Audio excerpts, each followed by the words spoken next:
મારું નામ મિલન ગવા છે. હું ઉત્તરાયણથી આવું છું. મને ગળામાં તકલીફ, જમવા ટાઈમે ગળામાં અટકી જતું હતું, એની તકલીફ હતી. એના લીધે હું કિરણ હોસ્પિટલમાં આવ્યો હતો અને હું સ્મિથ સાહેબને મળ્યો. તો સાહેબે પહેલાં ચેકઅપ કર્યું અને પછી મને એમ કીધું કે તમારે એન્ડોસ્કોપી કરવી જોશે.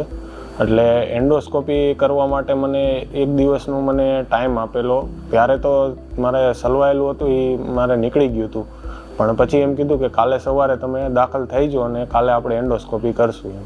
એટલે એન્ડોસ્કોપી બીજે દિવસે સવારે મને મારી એન્ડોસ્કોપી કરેલી અને એમાં કોઈ પ્રોબ્લેમ બીજો તો હતો નહીં, પણ જે નળી થોડીક સાંકડી હતી એ સાહેબે કીધું કે ભાઈ મેં જે રિકવરી ટ્રીટમેન્ટ કરી છે એના લીધે જે તમારો જે ભાગ સાંકડો હતો એને થોડોક પહોળો કર્યો છે અને હવે ખાવામાં તમને તકલીફ પડશે નહીં એમ. અને જે હું દવા સાહેબે લખી દીધી હતી એ દવા જેટલા ટાઈમથી હું પીઉં છું એટલા ટાઈમથી મને બહુ તકલીફ લાગતી નથી. અત્યારે જમવામાં એમ વાંધો નથી આવતો અને હવે મને ઘણું સારું છે. હોસ્પિટલનો સ્ટાફ એ સારો છે અને રિસ્પોન્સ એ મને સારો મળ્યો છે.